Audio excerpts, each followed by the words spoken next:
Beri kami telinga seorang murid, beri kami tanah hati yang subur untuk menerima kebenaran firman-Mu yang menegur, firman-Mu yang menguatkan, dan firman-Mu yang memerdekakan. Di dalam nama Tuhan Yesus Kristus, setiap jemaat Tuhan yang siap menyambut kebenaran firman, sama-sama katakan amin. Silakan Bapak Ibu boleh duduk kembali. Puji nama Tuhan.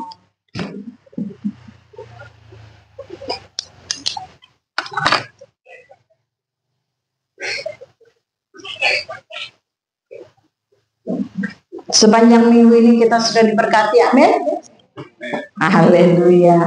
Apakah tanda berkat itu juga membuat badan kita timbangan bergeser ke kanan?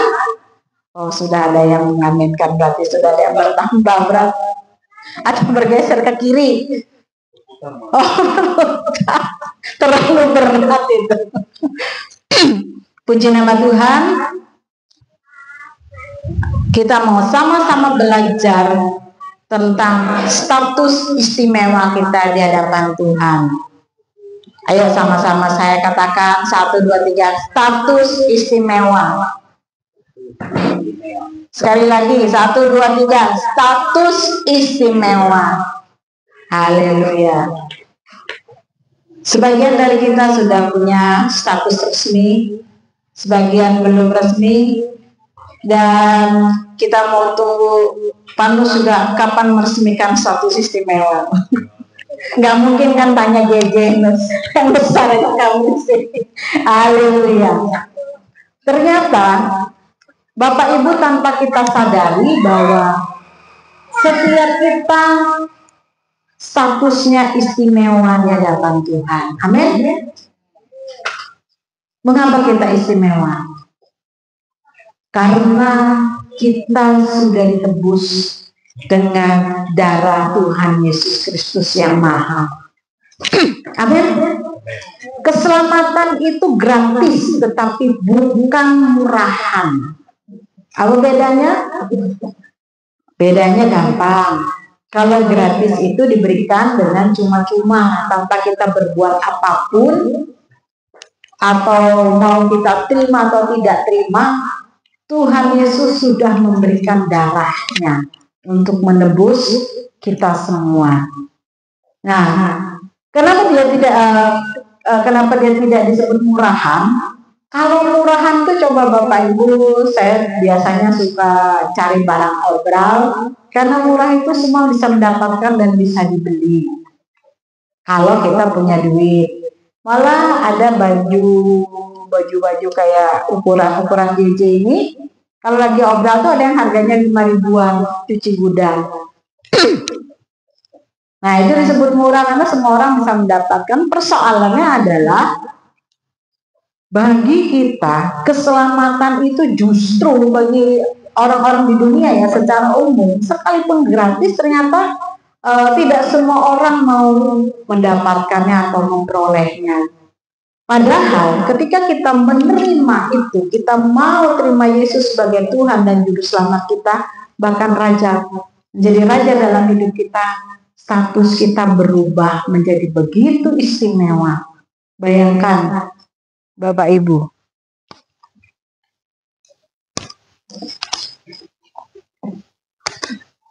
status kita yang mungkin kita anggap saat ini biasa-biasa saja, tetapi tanpa kita sadari, ketika kita menerima Yesus sebagai Tuhan dan Juru Selamat kita menjadi luar biasa. Sebab Mazmur sendiri mengatakan bahwa di dalam Yesaya bahwa Tuhan mengatakan, tidak saya cantumkan ayatnya di situ, bahwa kita ini sudah diukir di telapak tangan Tuhan. Coba sama-sama saya angkat tangannya. Bapak Ibu lihat ada nggak ya muka kita di sini? Nggak ada lah ya. Tetapi saya mengatakan bahwa kita itu sebelum dilahirkan itu sebenarnya sudah ditentukan Tuhan, diukir di telapak tangannya. Jadi begitu istimewanya kita kalau kita sadar. Persoalannya kita tidak sadar bahwa kita sudah menerima status istimewa sebagai umat tebusan Tuhan. Kita baca ayatnya di 1 Petrus 2 ayat 9. Ayo, saya mau ajak Bapak Ibu untuk sama-sama membacanya. 1 Petrus 2 ayat 9, nggak usah repot-repot buka. Di depan jelas? Nah, oke. Kita baca 1, 2, 3. Tetapi kamulah bangsa yang terpilih, imamat yang rajani, bangsa yang kudus, umat kepunyaan Allah sendiri, supaya kamu memberitakan perbuatan-perbuatan yang besar dari Dia, yang telah memanggil kamu keluar dari kegelapan kepada terangnya yang ajaib. Oh, ternyata banyak yang belum teredit dengan baik ya, saya ngetiknya. Haleluya. Di sini dikatakan 1 Petrus 2 ayat 9 bahwa kita ini sebenarnya adalah bangsa yang terpilih. Ini bukan berbicara tentang warga kenegaraan kita di satu negara. Kalau kita jelas bahwa bangsa kita bangsa Indonesia. Atau ada bangsa Korea. Nirina bangsa Korea kan? Mirip-mirip artis Korea. Kita semua tahu bahwa kita dilahirkan di bangsa Indonesia. Tetapi di 1 Petrus 2 ayat 9 mengatakan, kamulah bangsa yang terpilih, imamat yang rajani, bangsa yang kudus, umat kepunyaan Allah sendiri, supaya kamu memberitakan perbuatan-perbuatan yang besar dari Dia, yang telah memanggil kamu keluar dari kegelapan kepada terangnya yang ajaib. Puji Tuhan Bapak Ibu, bahwa firman Tuhan ini mungkin sudah sering kita dengar. Tetapi saat ini kita mau belajar bersama-sama. Ketika saya menerima firman ini pun, ketika Roh Kudus taruh firman ini, saya sendiri berpikir, Tuhan, firman ini lumayan agak berat penjabarannya bagi kami jemaat Tuhan di Kairos. Saya berpikir begitu, mengapa? Karena saya berharapnya Roh Kudus memberikan hal-hal yang dasar. Misalnya Yesus Kristus itu Tuhan, kenapa pujian penyembahan itu harus dinaikkan di hadapan Tuhan. Tetapi Roh Kudus memandang perlu bagi kita untuk sama-sama belajar. Termasuk saya yang menyampaikan hal ini pun, saya harus kembali belajar. Mengapa kita disebut sebagai bangsa yang terpilih, imamat yang rajani? Ini adalah istilah-istilah yang sebenarnya sangat luar biasa. Karena itu saya juga berdoa di dalam nama Tuhan Yesus Kristus, bahwa Roh Kudus yang menerjemahkan apa yang Tuhan mau untuk sama-sama kita mengerti. Amin. Karena pada saat percaya bahwa saat Roh Kudus kasih ayat ini, Bapak Ibu, saudara-saudara, percayalah satu perkara. Inilah keistimewaan kita di hadapan Tuhan Yesus Kristus. Amin. Setiap kita harus sadar, harus tahu. Mungkin permasalahan hidup kita tuh selalu setiap hari pasti ada. Tetapi status kita yang membedakannya. Kita bukan cuma orang biasa yang begitu kena masalah, lalu gugur imannya. Kita lebih dari itu karena apa? Sekali lagi bahwa Tuhan Yesus yang sudah tetapkan kita bahkan sebelum kita dilahirkan, ketika kita dibentuk di dalam kandungan, kita menjadi bangsa yang terpilih.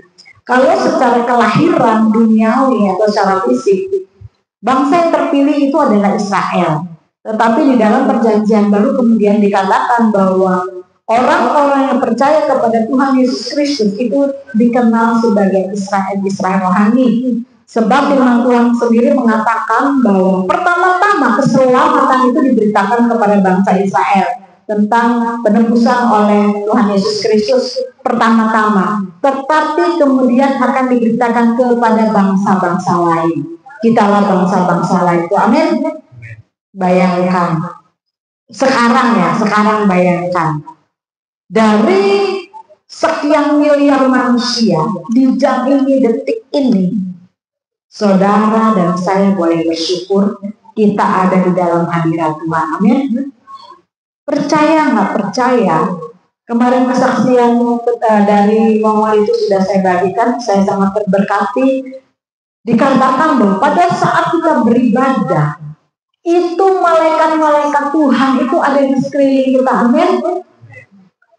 Memang kita nggak lihat, Dari dulu saya memang berdoa, Tuhan kasih izin aku untuk melihat malaikat. Sampai detik ini pun tidak Tuhan jawab. Saya tidak pernah lihat malaikat. Jadi saya iri ya sedikit-sedikit dengar teman saya cerita. Bahkan ketika kami lagi ngobrol gitu, teman saya itu pernah cerita, dan saya melihat satu kesaksian besar dalam hidupnya adalah dia itu tidak bisa nyanyi, tidak bisa membedakan nada. Cewek, dia bekerja di puskesmas Tahandut dulunya. Nah, jadi dia tidak bisa nyanyi, nggak bisa membedakan nada. Berdua, satu namanya Maria, satunya Devi. Nah, dua-dua ini waktu itu mau berdoa ceritanya. Jadi yang nyanyinya lagu apa, nadanya kemana ya. Saya belum datang, saya terlambat waktu kami mau berdoa. Karena janjiannya itu setiap saya pulang sekolah dulu baru doa. Ternyata mereka sudah ada di rumahnya untuk berdoa. Datanglah saya ke situ. Tiba-tiba dia bilang gini, Pin, kamu aja yang pimpin pujian. Kenapa? Saya bilang kan doanya sudah berjalan. Maksud saya ya sudah teruslah. Dia cerita gini, aku diketawain malaikat. Dia bilang, loh kenapa? Saya bilang, karena kami nggak ada satupun yang bisa nyanyi. Bayangkan saudara, dia cerita, dia melihat dengan mata terbuka malaikat itu ada di dekat mereka pada saat mereka berdoa. Dan malaikat itu tertawa bukan tertawa ngejek, geli aja. Kenapa? Karena malaikat itu punya emosi. Alkitab sendiri mencatat malaikat bisa marah, malaikat bisa Tuhan pakai untuk mengabarkan sukacita, dan malaikat itu punya emosi. Karena emosi itulah malaikat yang kita kenal sebagai bintang timur itu memberontak kepada Tuhan. Itu malaikat. Mereka punya emosi, punya keinginan. Jadi kalau kemudian saya dengar kesaksiannya dia malaikat itu tertawa, ya itu yang terjadi. Tapi saya tidak pernah melihat seumur hidup, saya nggak pernah melihat. Tetapi puji nama Tuhan, dalam suatu mimpi saya melihat kemuliaan Tuhan Yesus. Oke lah ya, nggak lihat anak buahnya, lihat bosnya lah, lumayan lah. Tetapi yang mau saya sampaikan adalah malaikat itu ada di sekeliling kita, dan malaikat itu menjadi aktif kuasanya pada saat kita memuji dan menyembah Tuhan. Amin. Itulah pentingnya kenapa kita sungguh-sungguh memuji dan menyembah Tuhan. Bukan soal suara itu bagus atau tidak seperti kesaksian rekan saya tadi, tetapi karena pada saat kita memuji dan menyembah Tuhan berkali-kali dalam pemberitaan firman, dalam sharing firman, saya juga sudah sampaikan bahwa pada saat kita memuji menyembah Tuhan, kita sedang memperdengarkan perkataan firman Tuhan. Amin. Itu salah satu pentingnya kenapa kita harus sungguh-sungguh menyembah Tuhan, memuji dan memuliakan nama Tuhan. Nah,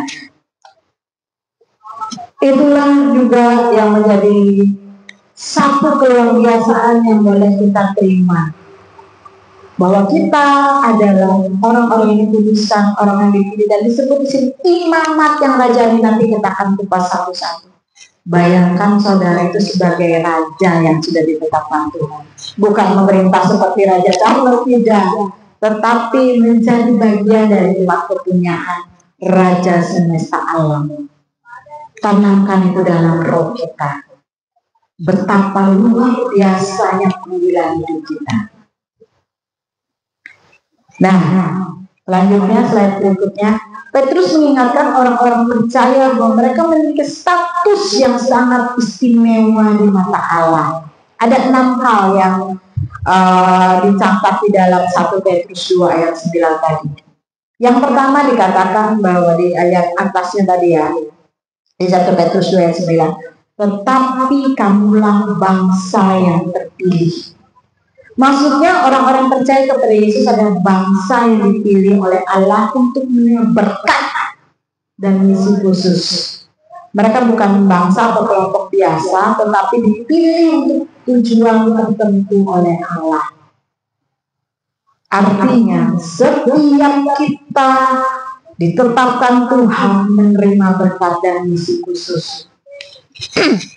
Tujuannya ya Tuhan yang sudah tentukan. Tidak peduli profesi kita, tidak peduli apa pekerjaan kita, apa kesibukan kita, setiap kita ditentukan untuk tujuan oleh Allah.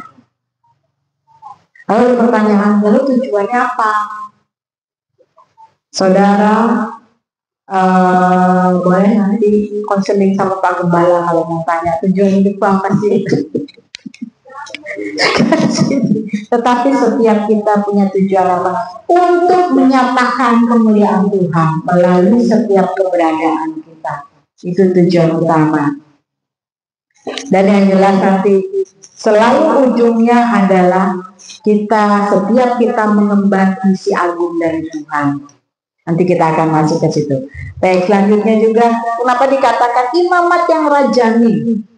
Ini mengacu pada status umat Allah atau kita yang seperti seorang imam, yang tugasnya adalah mendekatkan umat kepada Allah. Imamat yang rajani berarti umat yang memiliki hak dan peran sebagai hamba Allah yang dipilih untuk melayani dan memuliakannya seperti seorang raja yang memiliki kedudukan tinggi. Bayangkan Bapak Ibu, ketika saya renungkan betapa luar biasanya setiap kita. Di 1 Petrus 2 ayat 9 ini nggak bilang soal umur. Artinya panggilan ini meliputi semua umur. Baik anak-anak yang sudah mengerti, terutama ya kalau misalnya golongan JJ, golongan Daud, golongan Galet, mereka belum mengerti kan itu, tetapi mereka terus dibawa kepada pertumbuhan, baik persekutuan, sekolah minggu misalnya. Tetapi buat Ges, buat Oci yang sudah memahami bahwa Yesus Kristus itu Tuhan, panggilan ini juga berlaku. Amin. Ges sama Oci punya tujuan yang sudah Allah tetapkan. Nah, salah satunya adalah imamat yang rajani itu sebenarnya punya pengertian yang sederhana begini loh. Peran imam pada zaman perjanjian lama itu dia bertugas menjadi pengantara antara, coba kalau Bapak Ibu nanti bisa baca di perjanjian lama, terutama di Kejadian Keluaran Imamat Bilangan Ulangan itu, di situ ada peran-peran imam. Di salah satunya, imam itu bertugas mengantara atau menjadi perantara antara umat Israel pada waktu itu dengan Allah Bapa. Jadi tidak seperti kita saat ini yang bisa dengan leluasa datang kepada Tuhan, kemudian kita berdoa. Zaman perjanjian lama untuk datang kepada Tuhan itu Tuhan menyediakan seorang imam. Imam ini nanti tugasnya juga berdoa bagi umat Israel supaya umat Israel kalau punya dosa, dosanya diampuni. Nah, tugas-tugas keimaman dalam perjanjian lama itu dalam situasi saat ini sederhananya tuh, bahkan berkali-kali kita sudah sharingkan adalah gampang menjadi pendoa syafaat. Itu tugas yang paling bisa dilihat saat ini bagi pribadi kita masing-masing. Pertanyaannya, sudahkah kita bersyafaat untuk orang lain? Sudahkah kita mendoakan orang lain? Berkali-kali juga pada saat sharing firman, berbicara tentang memberitakan Injil, itu bukan hanya pada saat di mimbar atau penginjilan pribadi untuk membawa orang kepada Yesus Kristus Tuhan, tetapi bersyafaat untuk orang lain. Itu tugas imam, mengantara antara surga dan bumi, berdoa bagi kepentingan orang lain. Itu tugas imam. Dan kenapa disebut imamat yang rajani? Karena setiap kita tuh dipanggil untuk itu. Gampang kan sebenarnya. Persoalannya kita mau lakukan atau tidak. Yang memerintahkan kita ini Raja di atas segala raja, Tuhan Yesus Kristus. Coba Bapak Ibu taruh di dalam benak Bapak Ibu. Ketika Tuhan Yesus yang ada Raja bilang, kamu tuh imam loh, doakan orang yang perlu didoakan. Apa tanggapan kita? Dan pada saat kita berdoa tidak mesti terkungkung dalam satu tempat, memang itu baik. Tetapi kita bisa berdoa di mana saja, kapan saja. Seperti yang disampaikan Pak Gembala, Disampaikan Bapak Gembala minggu lalu bahwa ada hamba Tuhan, Pak Yeremia, yang karena kesibukannya saat ini sebagai gembala sidang dan sebagai orang tua, jadi dia tidak punya waktu lagi untuk seperti waktu dia masih bujangan, dia berdoa berjam-jam. Setelah dia punya keluarga dan punya pelayanan, kemudian dia tidak bisa lagi menjaga waktu seperti itu. Tetapi dia ambil satu keputusan bahwa dia akan tetap berdoa kapan saja, di mana saja. Itu pun bisa kita lakukan. Bahkan seringkali saya juga sharekan bahwa waktu berdoa saya yang paling enak itu adalah ketika saya di kendaraan. Saya tidak pegang putih karena tadi kalau di rumah kadang-kadang DJ ini bisa minum nih. Tahu aja mamanya lagi sibuk, bentar deh mami lagi baca Alkitab. Nih, selalu sering, bukan sering. Nah, justru pada saat saya berdoa itu enaknya lagi di motor. Pewayang itu seringkali Tuhan bagikan saat saya ada di motor. Carilah tempat pribadi, Bapak Ibu Saudara, di mana enaknya ketemu Tuhan. Atau seperti Pak Gembala, pada saat lagi nongkrong, terserah. Bangun hubungan pribadi itu nggak harus sama. Tidak bisa sama, karena hubungan kita namanya pribadi ya pribadi. Kita juga tidak bisa meniru orang lain. Dulu saya juga sama seperti kesaksian hamba Tuhan itu Pak Yeremia, dulu juga saya punya waktu khusus. Kami pernah berdoa 8 jam non-stop, hanya sanggup air putih tanpa jeda. Memang kita sedang berupaya untuk melakukan itu. Kami komitmen 8 jam doa di Bukit Doa. Nah, sekarang saya tidak bisa melakukannya lagi. Pertama, karena momennya sudah tidak ada. Kemudian juga seperti saya sampaikan tadi, jangankan mau 8 jam doa, mau duduk baca Alkitab aja jadi tarik-tarik nih. Artinya adalah, ayo kita temukan masing-masing waktu pribadi lagi kapan bersama Tuhan. Tetapi intinya kita punya peran sebagai hamba yang dipilih untuk memuliakan dan memuliakan namanya. Seperti pujian tadi, inilah yang kupunya hati sebagai hamba. Kita mau renungkan sama-sama, sudahkah kita menjadi hamba Tuhan yang seperti Tuhan mau? Bukan bicara tentang membayar saja, tetapi melakukan dari yang sederhana sekali, berdoa untuk kepentingan orang lain di depan Tuhan. Amin. Tadi nanya, ini ditayangkan kah khotbahnya nanti? Enggak. Karena ada yang mau kusaksikan, tapi kalau ini ditayangkan kesaksiannya enggak kuanukan. Nah, ya. Baik. Jadilah beberapa waktu lalu rekan kerja saya kecelakaan dan dia koma. Nah, dari mulai dia kecelakaan sampai dipanggil Tuhan, tidak pernah sekalipun dia sadar satu kali pun. Saya datang ke rumah sakit, saya minta izin sama keluarganya. Bolehkah saya berdoa buat dia? Ini sudah dalam kondisi koma. Jadi sambil beliau dia bilang, silakan untuk pendeta kalau berdoa. Saya juga berdoanya nggak mungkin, kayak air gitu nggak mungkin lah ya. Saya cuma pegang tangannya dan doanya saya cuma lihat ini. Kiranya Tuhan Yesus menolong jamaah. Sampai ya asalnya nggak terjadi apa-apa, tetapi saya yakin satu hal. Tuhan Yesus, saya sudah bawa nama rekan saya di hadapan-Mu. Saya nggak minta dia sembuh, saya nggak minta dia untuk kembali pulih karena posisinya otaknya itu sudah bocor dan dia sudah dioperasi 2 kali. Jadi dia tidak pernah sadar. Tetapi saya bilang, saya punya keyakinan bahwa Tuhan Yesus Kristus yang punya nyawa setiap manusia. Dia tidak pernah bicara tentang agama. Jadi saya bersamaan untuk dia. Dan setelah saya keluar dari rumah sakit, saya cuma sebentar. Setelah saya minta izin, saya berdoa, Tuhan Yesus tolong jamaah, dia nggak bisa sadar sudah. Nah, pada setelah pulang dalam waktu terpisah, baru saya bersapa untuk dia di atas motor. Saya minta pokoknya gimana caranya Tuhan, pokoknya dia harus ketemu Tuhan.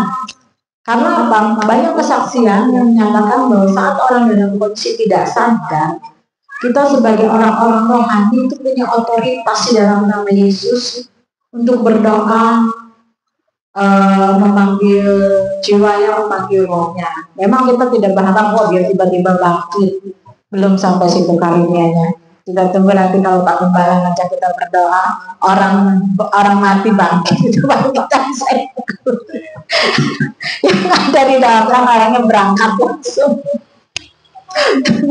Nah, jadi saya bersyafaat buat dia beberapa hari saya bersyafaat sampai akhirnya saya dapat kabar bahwa dia meninggal. Tetapi satu hal yang saya pegang, saya ingat ada satu kesaksian hamba Tuhan dari bukunya itu berkata, Tuhan itu perlu alasan atau melakukan intervensi untuk menolong orang lain. Karena apa? Karena tidak semua orang itu mengaku Yesus Kristus Tuhan, sementara kita punya hak istimewa itu. Haleluya. Hebat nih, kata-kata ganti terus. Nah, kita punya hak istimewa itu kenapa? Karena kita sudah ditebus oleh Kristus dan kita punya kuasa adikodrati yang akan bekerja kalau kita bekerja sama dengan Roh Kudus melakukan kehendak-Nya. Nanti untuk teknis doanya mungkin di sesi yang lain Pak Gembala bisa sampaikan ya bagaimana berdoa, memanggil jiwa orang, memanggil orang dalam nama Yesus. Dan saya berdoa supaya seperti apapun, mungkin saya tidak dengar kesaksiannya saat ini, tetapi kalau nanti kumpul di surga kan bisa tahu bahwa Yesus Kristus datang kepadanya. Itu kesaksian yang pernah saya dengar bahwa Tuhan Yesus itu perlu alasan, perlu Tuhan apa yang kita mau untuk kemuliaan nama-Nya. Salah satunya berdoa untuk keselamatan orang lain. Jadi kasarnya saya sedang membuatkan tempat berjejak bagi Tuhan Yesus untuk menjamah orang itu. Demikian juga kita semua. Karena semua kita bisa berdoa, amin. Mau melakukannya atau tidak, nah hanya itu saja. Oke, selanjutnya dari 1 Petrus 2 ayat 9 tadi disebutkan bagian yang ketiga, bangsa yang kudus. Umat Allah disebut bangsa yang kudus, artinya mereka telah dipisahkan untuk hidup dalam kekudusan, menjauhkan diri dari dosa dan hidup sesuai kehendak Allah. Kita ini sudah dipisahkan dari dunia. Mau tidak mau bukan berarti kemudian kita tidak berada di dunia. Karena Tuhan Yesus dalam doanya itu pernah berdoa saat dia masih di dunia bahwa kita ini sudah dikudus, dipisahkan, kita menjadi bagian dari Tuhan. Artinya dipisahkan apa? Kita ditentukan untuk hidup tidak dalam dosa lagi lah, gitu aja paling gampang. Hidup dalam kekudusan itu menjauhkan diri dari dosa. Setiap kita masih bisa jatuh dalam dosa karena kita masih hidup di dunia. Paling gampang itu dosa paling kelihatan itu marah, misalnya matahari nggak boleh marah sampai kita tidak boleh marah sampai matahari terbenam. Tapi kan kadang-kadang namanya emosi ya masih bisa. Itu tanpa sadar kita sudah berdosa. Artinya bahwa kita tidak mungkin tidak berdosa, tetapi kita tidak hidup di dalam dosa. Itu bedanya. Itu bedanya kita tidak hidup dalam dosa. Nah, suatu saat beberapa hari ini saya ngeri juga loh. Ngerinya begini. Begitu kita sudah ditentukan oleh Allah hidup dalam kehendak-Nya di dalam nama Tuhan Yesus Kristus, Tuhan itu menjaga kita begitu rupa. Bahkan hal yang kita anggap sepele itu ternyata tidak sepele di depan Tuhan, itu menjadi celah iblis menyerangnya. Jadi beberapa hari kemarin ya di motor ya, sebenarnya saya tuh cuma iseng ngomong itu, ngomong sendiri, nggak ada orang. Jadi sebenarnya tidak ada yang mendengar gitu. Saya ngomong itu sampai 2 kali rasanya. Dalam nama Yesus ini kesaksian. Jadi dalam nama Yesus Kristus saya tutup bungkus, tidak ada bagian di luar Tuhan yang ambil. Karena kemarin saya baru kejadian. Waktu itu saya ngomong gini, aduh Tuhan, rasanya saya ini mau terjun bebas. Rasanya 2 kali saya ngomong, rasanya saya seperti terjun bebas. Kenapa? Karena saya merasa aduh capek, tagihan, ada lagi. Kemudian tugas-tugas yang lain. Aduh Tuhan capek rasanya kalau boleh terjun, saya terjun. Saya hanya ngomong begitu bukan di depan orang. Ternyata apa? Waktu saya ketemu rekan saya Ana, tiba-tiba dia bilang, Vin, aku kok mimpi aneh tentang kamu deh. Mimpi apa? Saya bilang. Lalu dia menceritakan tuh kayak film horor. Oke, nah kok ngerinya sekali mimpimu. Jadi dia melihat dalam mimpinya di kiri kanan saya ini saya diangkut laki-laki dan perempuan dalam penampakan siluman ular. Bayangkan Bapak Ibu. Saya tidak pernah kepikiran itu loh. Saya itu cuma ngomong, saya cuma terjun bebas karena saya merasa lelah. Tiba-tiba dia melihat dan itu 2 kali. Dia lihat kiri kanan saya diapit seperti siluman ular. Dan yang anehnya siluman ular berdua laki-laki perempuan ini entah membawa saya terjun atau membuat saya terjun dari atas tebing yang sangat curam. Ketika dia melihat itu, teman saya Anadi langsung terjun juga ke dalam air, langsung dia angkat badan saya. Terus dia bilang, kenapa aku yang harus nolong kamu, karena kamu nggak bisa berenang. Dia tuh protesnya dalam mimpi seperti itu 1 kali. Masih ternyata ketika dia ngaget, dia terbangun dalam kondisi horor. Dia ini sebenarnya orangnya penakut. Jadi kalau nonton horor tuh dia tidak suka. Tetapi kalau dia berdoa dalam peperangan rohani baru dia berani. Karena apa? Karena dia percaya perlindungan ilahi itu ada. Tapi kalau dalam nonton horor sendirian dia penakut. Ketika dia mimpi itu dia bilang, saya sangat ketakutan sampai keringat saya itu keluar bertetesan gitu. Karena saya tahu dia orang penakut. Dan kemudian masih dalam waktu yang sama setelah dia bangun kaget terbangun, dia tidur lagi, dia mimpi hal yang sama lagi. Tapi kalau tadi itu siluman ular, dia lihat sekarang dia saya hanya terjun dari atas tebing yang curam. Dan sekali lagi dia sempat narik saya. Setelah itu saya tanya, kenapa kamu jadi mimpinya gitu? Saya bilang, udah gini aja, karena kamu tidak mengerti artinya. Akhirnya kita doa aja, saya bilang itu. Akhirnya kami doa. Pada saat doa tiba-tiba saya ingat itu. Aduh, saya bilang, saya minta ampun sama Tuhan. Saya itu cuma ngomong, Tuhan, aku mau terjun bebas 2 kali dan 2 kali dia mimpi. Ternyata yang kita anggap sepele itu kita harus hati-hati sekali. Kalau misalnya pada waktu itu saya tidak keluar dari kondisi itu, maksudnya saya terus-terusan merasa aku mungkin secara rohani di alam roh saya sudah bisa diserang oleh kuasa jahat. Tetapi puji Tuhan kemudian Tuhan ingatkan. Akhirnya saya juga ditegur, kamu hati-hati karena kamu sudah berdiri di mimbar berbicara tentang firman Tuhan. Begitu kamu punya celah sedikit, roh jahat itu yang akan mengambil keuntungan. Artinya apa Bapak Ibu, bahwa kita bisa saja jatuh dalam dosa, tetapi jangan tinggal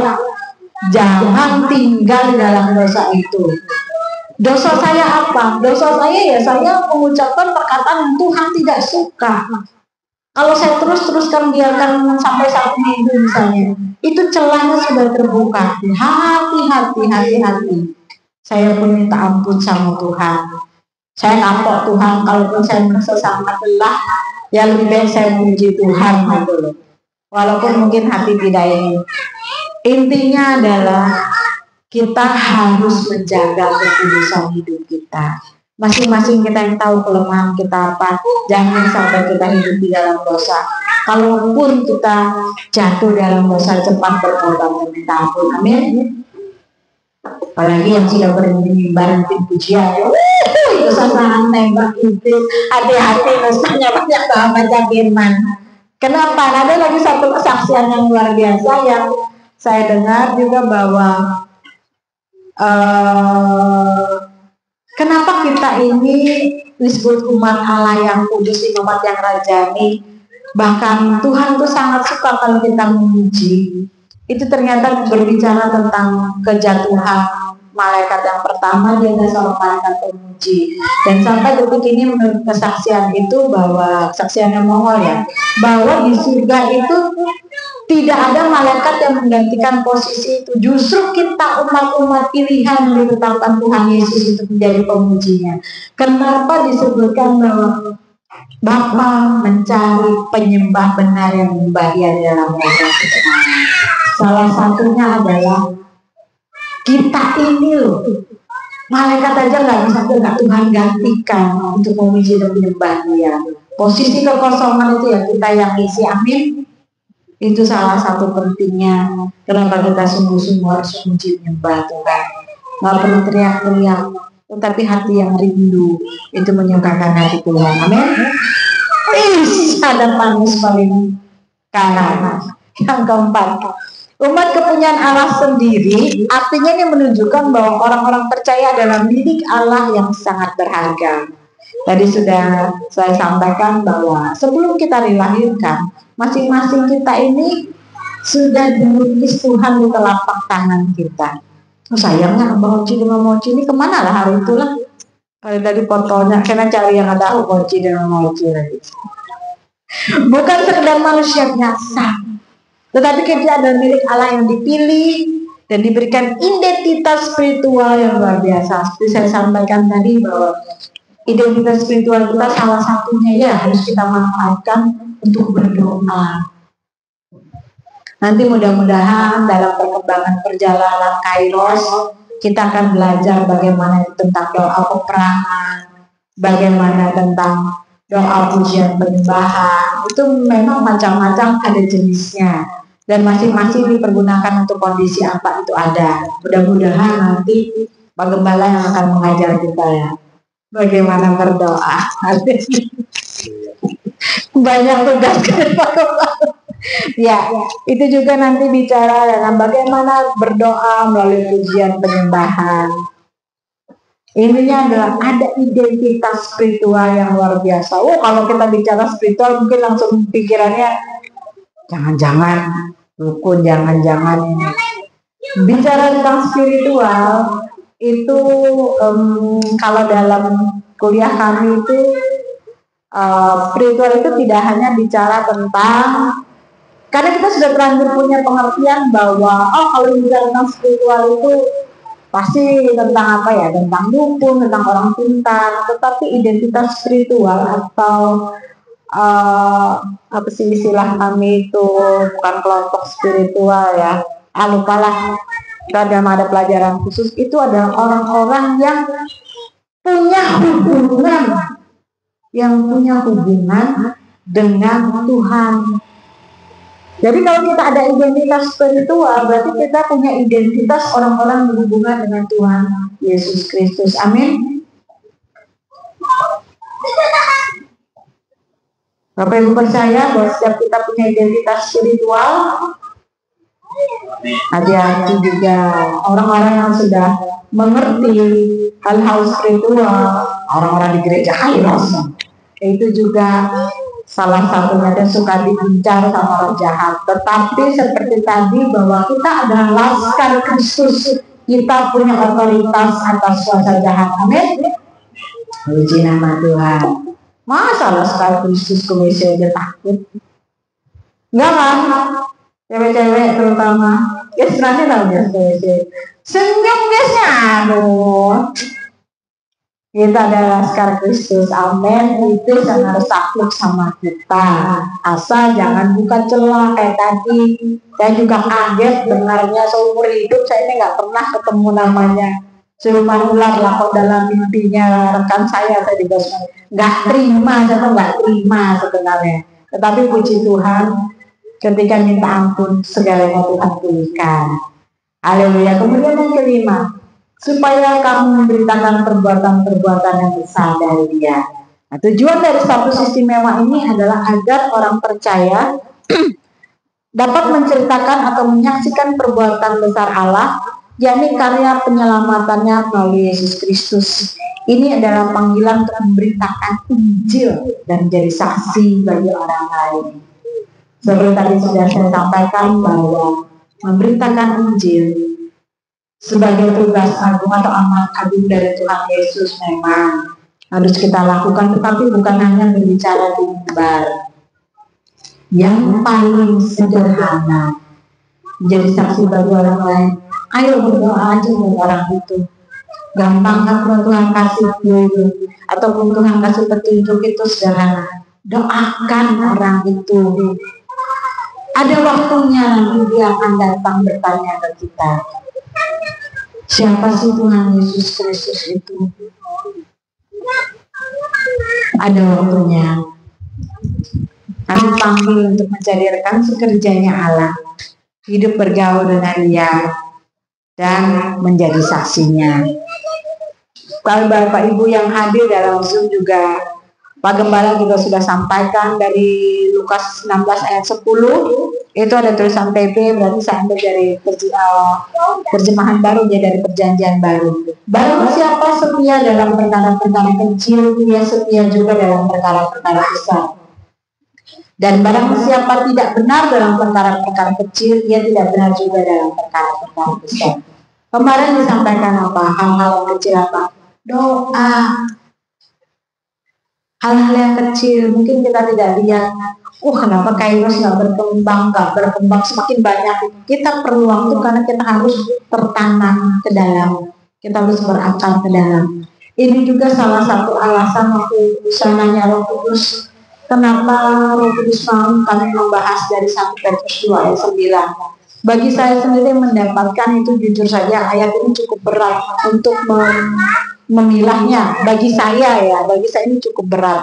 Ini berbicara tentang istilah-istilah imamat yang rajani itu seperti apa.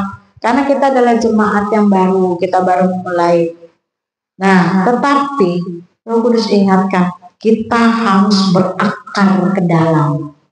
Berarti firman Tuhan yang Tuhan mau kita pelajari juga bukan yang ecek-ecek atau sekedar, tetapi yang Tuhan mau kita juga tertanam di dalam kebenaran yang mungkin bagi saya juga terasa berat ketika harus mempersiapkan ini.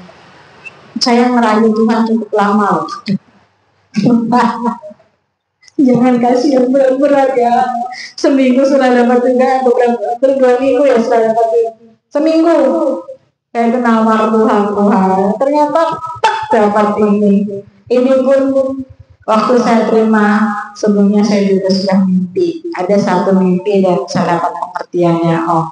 Ini yang harus kita pelajari sama-sama. Ingatlah bahwa ayo kita setia di dalam perkara kecil. Kita setia di dalam jemaat Kairos yang kecil karena kita sedang berakar ke bawah. Amin. Kalau Bapak Ibu sudah tahu bahwa cara menanam pohon kurma itu cukup aneh. Nanti bisa lihat di YouTube ya. Jadi kurma itu ditanam ditumpuk pakai batu. Batunya harus besar, batu besar. Supaya apa? Supaya dia tidak berkecambah, supaya dia tidak tumbuh seperti ini. Jadi dia ditutup batu supaya akarnya itu tertanam sampai dia menemukan sumber air. Nah, itu juga yang proses yang di Kairos harus kita lalui. Mungkin di atas kita ini batu rasanya berat, tetapi kita harus berakar sampai ke bawah. Karena nanti pada saat Tuhan percayakan kita dengan jemaat yang banyak, setiap kita masing-masing sudah siap untuk melayani. Amin. Puji nama Tuhan. Ayo kita setia saja dalam perkara yang kecil. Karena memang di hadapan Tuhan sendiri itu tidak ada pandang besar atau pandang kecil, semuanya sama, upahnya 1 dinar. Jadi masing-masing kita tuh upahnya sama. Bapak Gembala upahnya sedinar, saya sedinar, dia sedinar. Nah jadi kami tujuan kalau ada pelayanan doa gitu, lumayan membeli 1 dinar. Ayo nanti kita uangkan, kita kalau kami guyonnya tuh kita cairkan sama Tuhan karena sekarang kita lagi perlu duit, bahasanya sih begitu kalau saya bilang. Nggak ada di Alkitab, nggak ada. Cari mencairkan dinar dengan Tuhan nggak ada. Tetapi kami punya guyonan, ayo ngumpulin dinar nanti waktunya kita cairkan di depan Tuhan. Nah, seperti itu.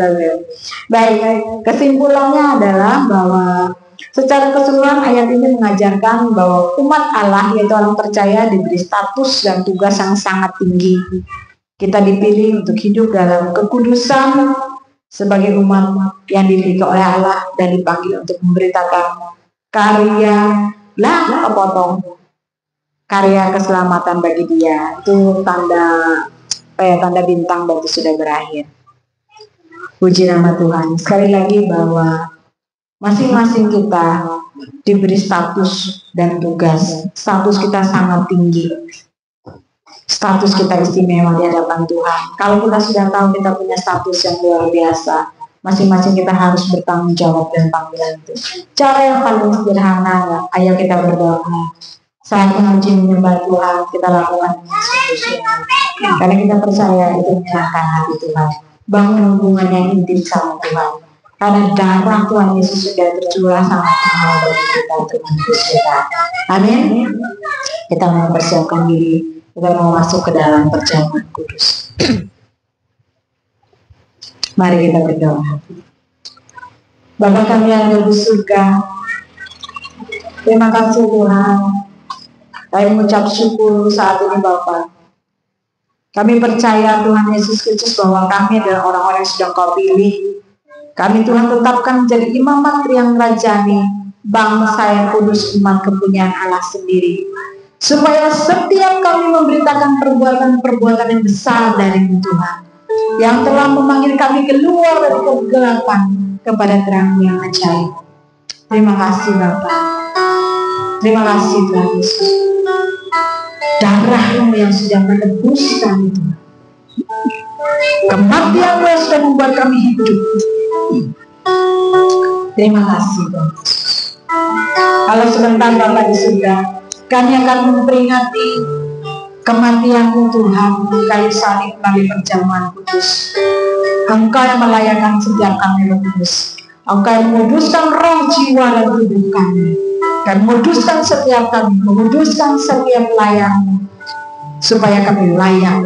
Ketika kami menerima tubuh dan darah-Mu, kami tidak mengalami kematian atau kutuk, tetapi kami mengalami kehidupan berkelimpahan di dalam nama Yesus. Terima kasih Bapak. Kami siap menerima perjamuan dalam nama Tuhan Yesus Kristus. Haleluya, amin. Silakan perjamuan kudus boleh dibagikan.